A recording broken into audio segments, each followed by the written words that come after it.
I am so glad you have joined us for our Lunch and Learn. Today we're going to be talking about sensory integration and sensory processing disorder as it applies to students with autism. We all have a sensory system, and that's really the thing that makes us unique. We all like different foods. We all either sometimes need to tap our toes or twiddle our thumbs. And who can stand that tag in the back of their clothes? But sometimes, as we know, with students with autism, things go wrong in the brain, and the sensory systems are affected when you have autism. We either have overreactive senses or they don't respond enough. And we're going to look at the different types of sensory systems, the research that's been conducted on them, and on students with autism and how they're affected. We're also going to look at some interventions that can be done in your classroom or by other professionals. What happens commonly with students that have autism is that their sensory systems go awry.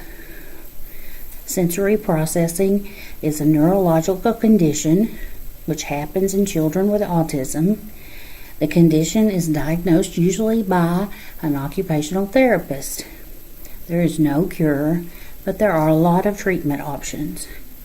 Most of the research that has been done is conducted on small groups or individuals because students with autism, as every one of us, respond to different, have a different reaction to different things that happen in our sensory systems. Therefore, it's difficult to find a large research study that is on a broad scale of one symptom where just one of their sensory systems has gone awry. So what we find mostly is small research items. And the reason that that's important for us to learn about the research and to continue to conduct the research is because in our classrooms, we know some treatments and we have some ideas about treatments for students with this issue, and occupational therapy people do too. But when it comes to going to the doctor and having the doctor officially diagnose a child with sensory processing disorder, the manual that they use called the DSM-V. This is the current manual that doctors use to diagnose different disorders, and it does not recognize sensory processing disorder, and therefore insurance companies will not pay for the therapy or the treatment that might benefit a child with autism or any other child that might have this disorder. You can have sensory processing disorder without having autism, but you will not have autism without having sensory processing disorder. So the two go hand in hand. There are 3 types of disorders in this category. There's sensory modulation, and there is sensory-based motor issues, and there is sensory discrimination. And we're going to go over all of those. First, sensory modulation is the process where the brain takes all of the information that has been provided through its senses and sorts it out. If we have a deer run in front of our car, it gives us that reaction of being scared, and our body clings to itself. Students with this type of sensory processing issue have that reaction, that scared feeling all the time. And so they can never release that, and they have to have different therapies in order to control their bodies of that reaction. If there's an over responsivity to this modulation, you have what's called the flight, fright, or freeze reaction. So if something scares me, I might run until I just can't run anymore. Or it might cause me to punch the person that scares me. Or it might cause me to have no reaction at all. And so this is something common with sensory reactions, is the flight, fright, and freeze reaction. If I have an under responsivity and I have this type of disorder, their body has to be told when there's new sensory information.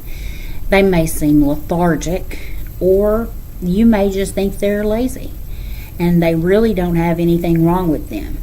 But the issue is that their body has to maybe slow to react, or has to be told when there's something new that their senses are supposed to react to. The next kind of sensory modulation is when a child is actually sensory seeking.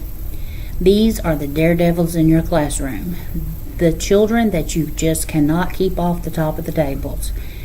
And so a lot of teachers think that these type of actions occur because the child might be not only autistic but hyperactive, and so they just think that it's the hyperactivity that's making the child have this kind of reaction, when really it's that need for speed, so to speak. It's that need to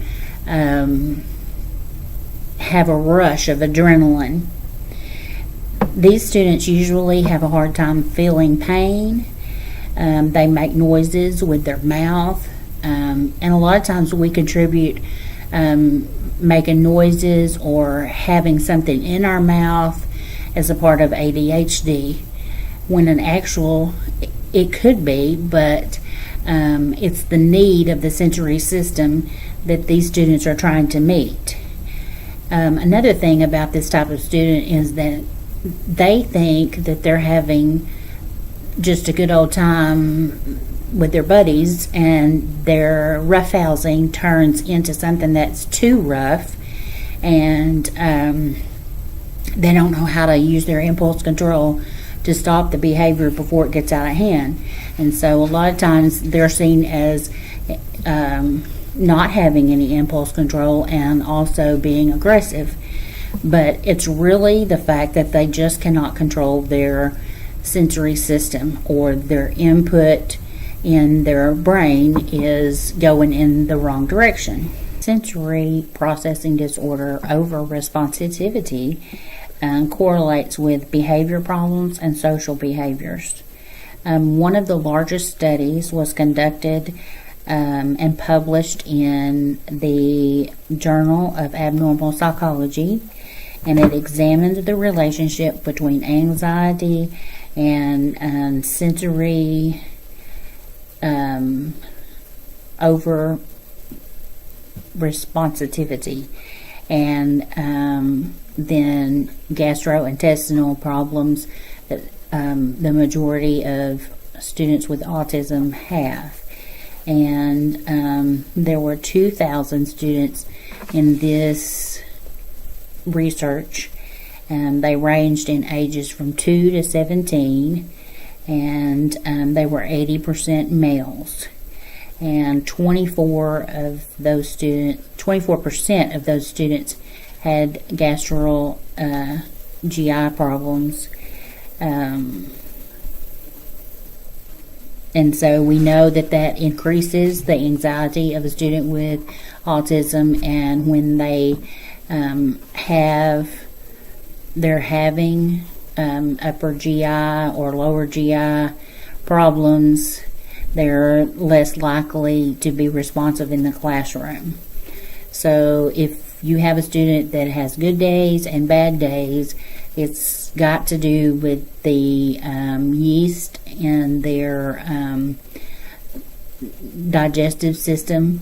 And a lot of people, a lot of professionals, doctors and nutritionists recommend a gluten-free diet in order to reduce that. And sensory integration is one of the interventions that we're going to talk about, and that's because that's most often done by occupational therapists and teachers, and is the most common treatment. This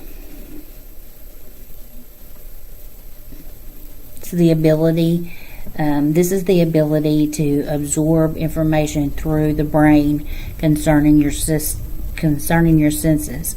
The information moves from the midbrain to the brain stem and lets the rest of your body know what should take place. After the information passes through the brain, the midbrain and the brain stem, it moves to other areas to promote emotions and a higher order of thinking. So what we have to do with the sensory integration is we have to move the information from their midbrain and brainstem so that they're more likely to focus, and they are more likely to do academically better.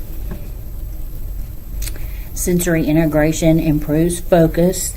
There was a study that was conducted at the University of West Florida with 50 special education students that looked at, through observation, they looked at 3 different areas for 20 minutes in each area, and then they measured each time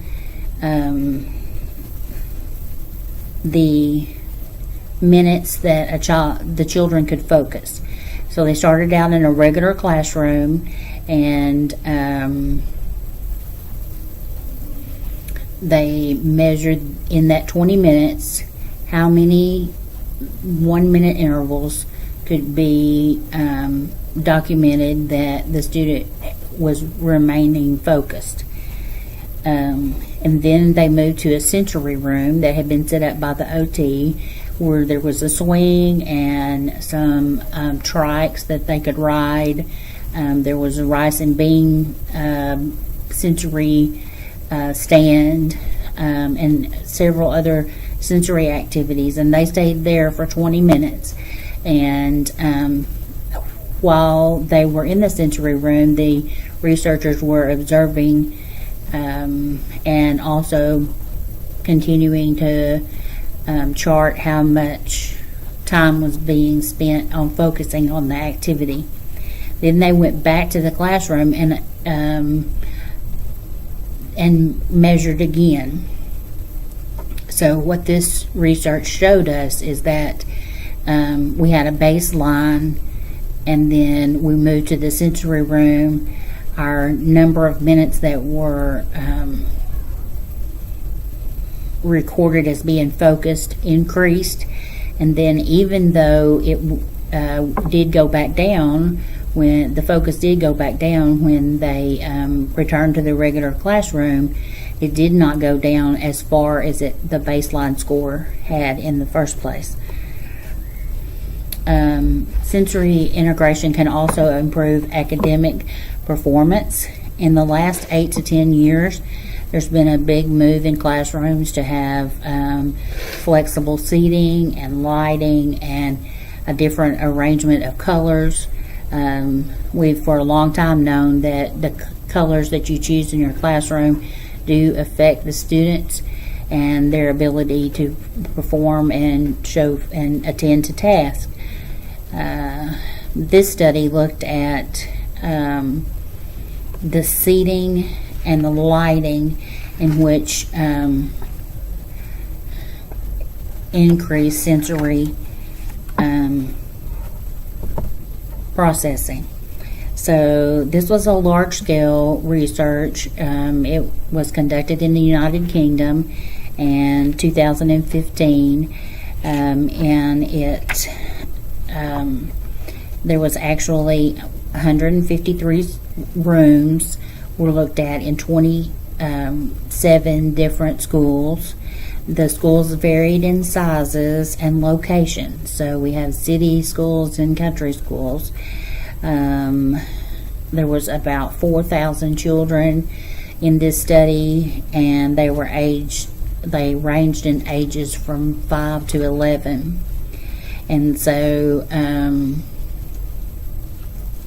what they found out was that if they looked at the lighting and the color scheme, and then the students were encouraged to take ownership of the arrangement in the room, the different seats that they were allowed to choose what kind of seat that they would sit in, whether it was a bouncy ball and a yoga ball, or a softer chair, or maybe a stool instead of in a chair, or to use a standing desk.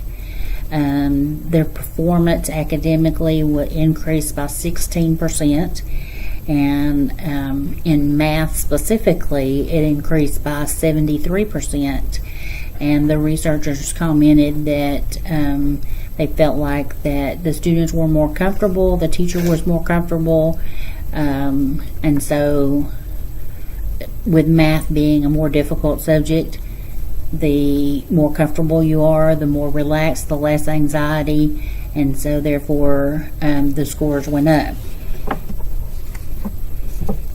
The ALERT program is another intervention that has been used, and it teaches self-regulation, and is normally used with younger children in kindergarten to second grade.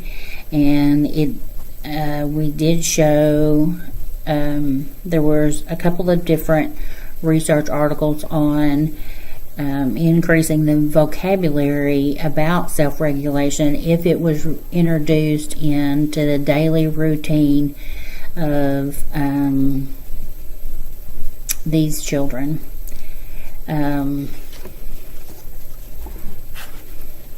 The third and final intervention I would like to tell you about is that of animal therapy.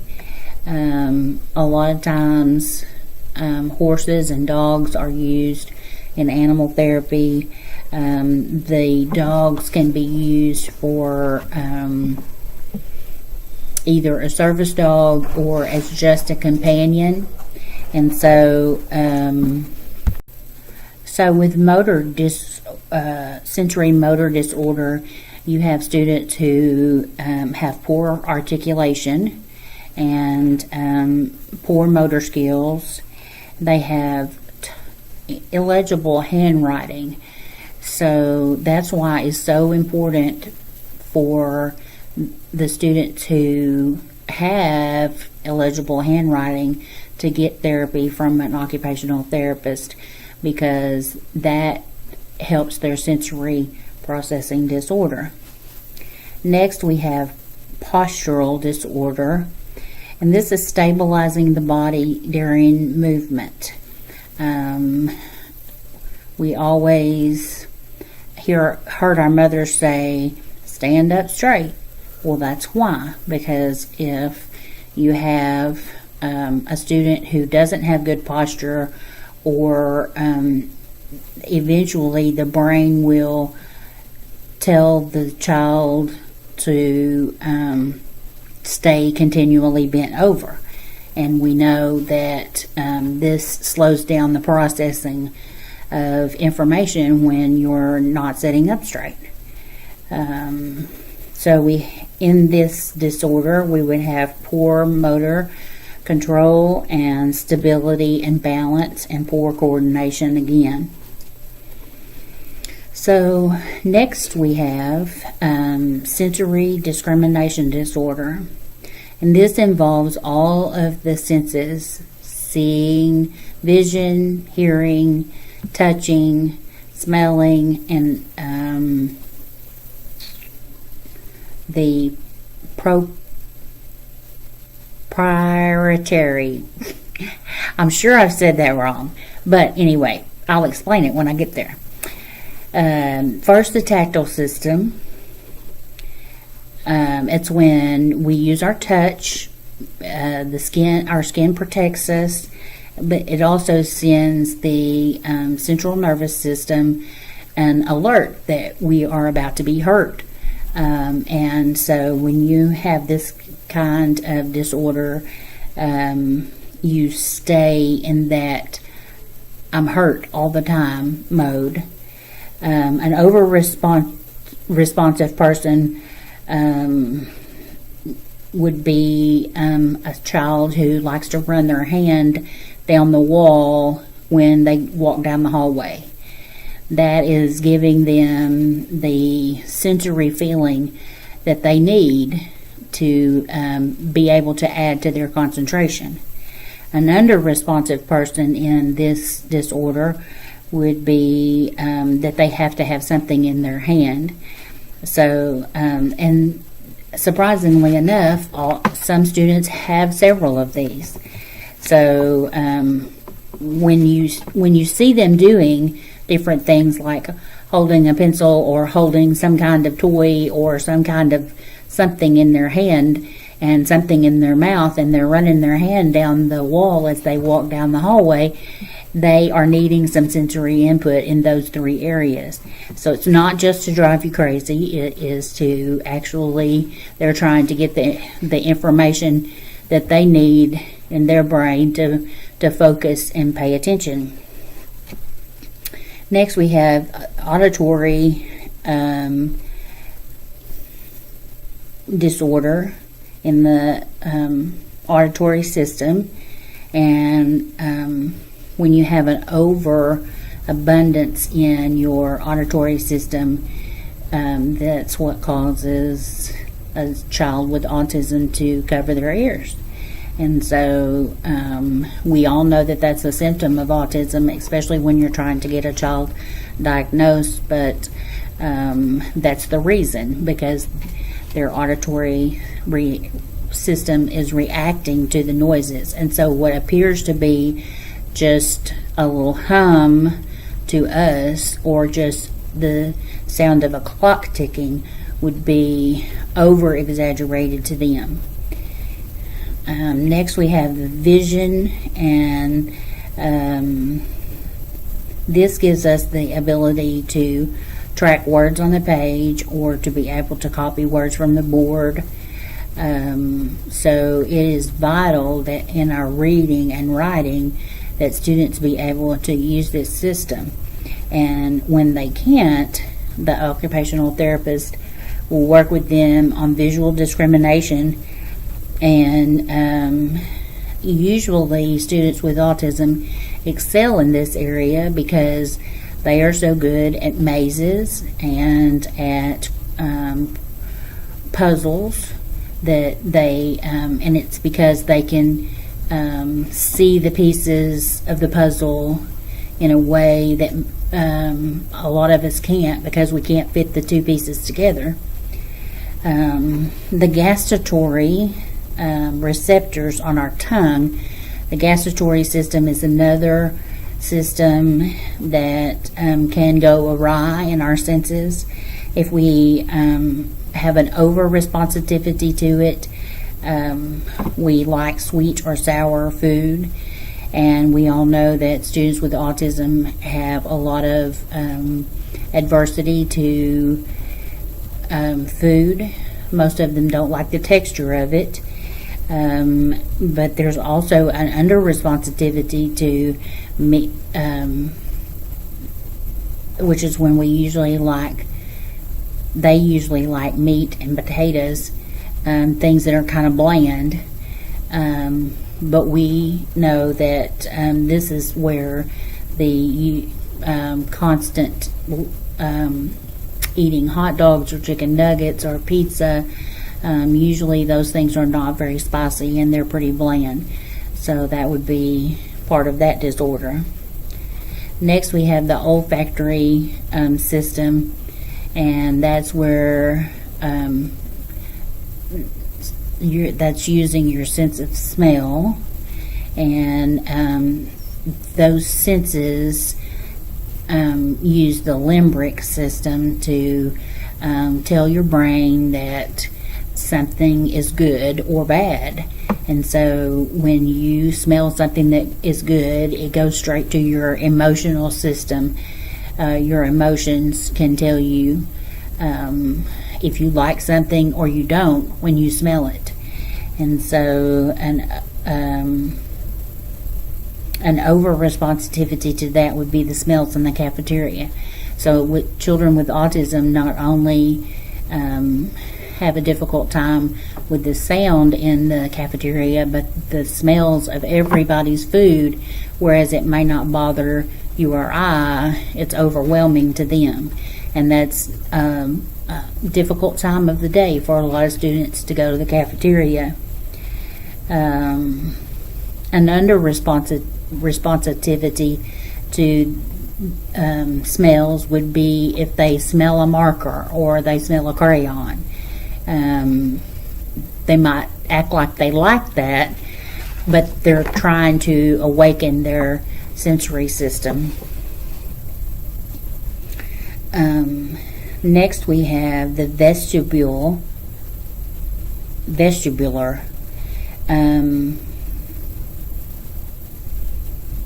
These are the hair in your ears, and so when you have an over responsivity, the sound waves come in, and if the sound is coming too fast or you have a sensitivity to it, then that's what makes you car sick. And an under responsivity would be what makes students with autism actually rock. They sit still and they rock. And rocking can be soothing to not just students with autism, but other students as well. Next, we have the proprioceptive area, and this deals with the joints and the muscles and the tendons.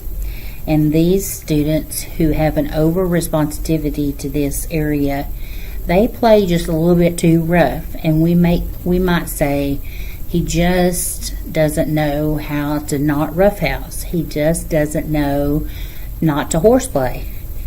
They also would like to have things to chew on that are not edible, like to wear tight clothes that keeps their joints compressed, and it keeps their muscles at a tighter rate. Instead of expanding and relaxing, their muscles can stay tight. The occupational therapist will often use a weighted vest to calm this type of sensory seeking student, and that works for a couple of hours, and then they have to wear it some more. One of the first persons to research sensory disorder was Jane Aries, and she defined this disorder as neurobiological process that recognizes sensations from the body and the environment and makes the body to where it can maintain itself effectively in that environment. So we've known about this disorder for a long time, and like I said in the beginning, there's not a lot of research where there's large numbers like we like to have for research. There's mostly smaller numbers, but 50 to 80% of students with autism do have sensory processing disorder. So our last intervention is concerning animal therapy. There's two different areas that this can be, the ways that this can be beneficial. Typically, therapists have horses or dogs that they can use to work with the students who have autism, and with horses, it's usually a program where the student with autism goes there for a few hours, and then they come back, and usually for a couple of weeks. Dogs have a large effect on students with autism. Dogs can be used in two different ways, just as a companion or as an actual service animal. LaRue conducted a research project with 26 kids who have autism, who used dogs as companions, and they actually read to the dogs in the first group, and then in the second group they read to an adult, and the third group they read to a teddy bear. And they took a pretest at the beginning, and then they did their reading, and then they took another pretest. And it did show that the group that read with to the dogs had a higher score in their reading. And this research actually measured reading rate and accuracy and comprehension. The Interactive Autism Spectrum Disorder Network looked at 500 families who had service dogs, and not service dogs, horses.